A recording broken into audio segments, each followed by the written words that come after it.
Once there was a powerful king who considered that he had full control of his subjects. Everyone obediently carried out his orders. But one day, one of the servants introduced his young son to the king. He pulled the young boy closer to him and said, I am the king. I order you right here and now to sneeze before me. The young boy looked up at him and said, but, sir, I cannot decide when to sneeze. Sneezing just comes by itself. This is life.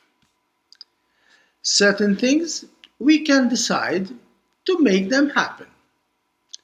Other things, they escape our power. We can only receive them as and when they are given to us. In today's liturgy, we read of the commandments that God gave us through Moses. Thou shalt not do this and do that.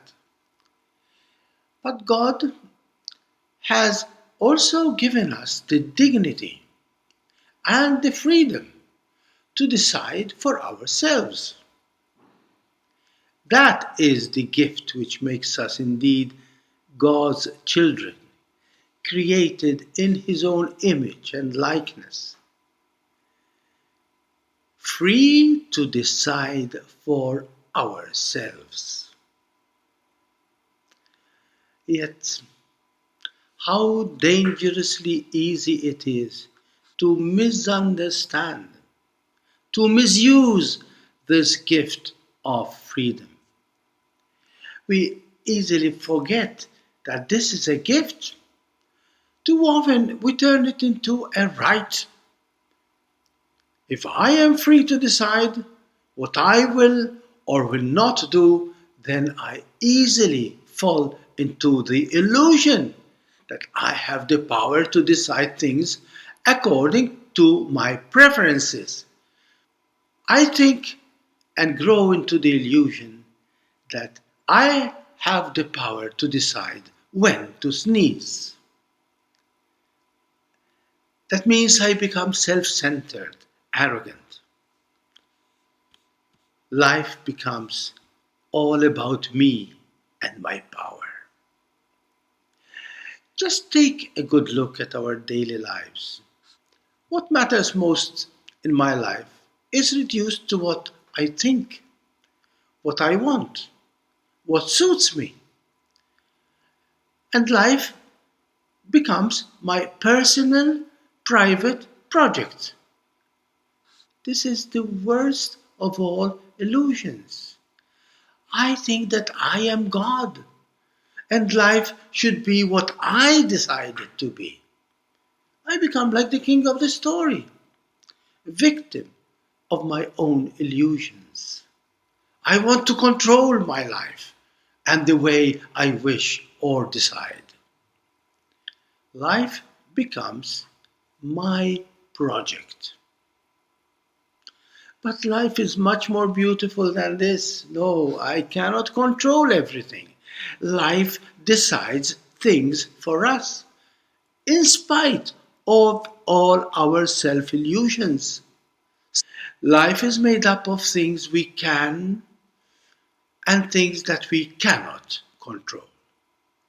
And yet, life remains a marvelous miracle, a challenging gift.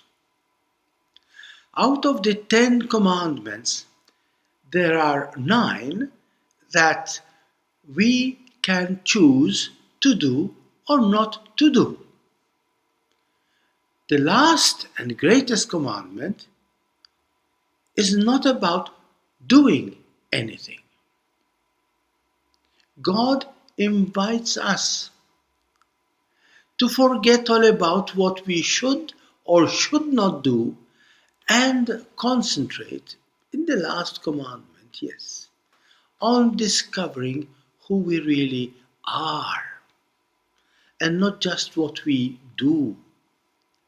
That is the Sabbath.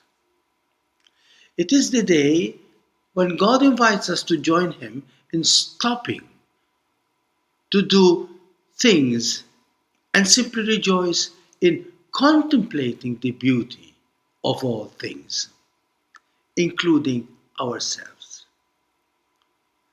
I compare it to that young mother or father who just forget everything, including the needs of the baby, to just stop and contemplate and rejoice in the great miracle that is the baby itself. That is the Sabbath.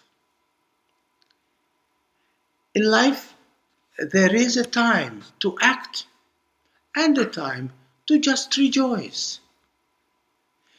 There is a time to stop and gratefully discover that all things are a gift, as St. Paul says. It is stopping ourselves on our own tracks, projects, dreams, and take time to open our hearts to the gift of who we are. It is a time to just say thank you for life. The Sabbath or Sunday is the day for worship. That means that we simply stop ourselves from our frenetic activity of life, working for a living, and take time to taste, to rejoice in the greatest of all gifts. We forget that life is, first and foremost, a free gift given to us by a loving Creator. This is the ongoing temptation of us humans. We forget, and I dare say we are too proud to accept this challenging truth. We cannot live or survive just by what we achieve, but we live and survive first and foremost by what we receive. Too many people lead miserable lives because they are constantly trying to achieve better, higher, more impressive targets and goals. It can be money, success, security, power. Life becomes a mad race towards an imaginary target which constantly escapes us. And so we live restless lives because we want to reach our ultimate target. And for us, that is taking full possession of that one tree that God asked our first parents not to touch, the tree of life. We humans become miserable when we refuse to accept that in reality all that we are, all that we have, is indeed a gift freely given to us by someone who loves us. God invites us to stop the hustle and bustle of life, take time to just remember who we really are, where we came from, and who we are called to become sons, daughters of God Himself, of love itself. Only then will we indeed discover who we really are, when we will become a gift of love, just like Him.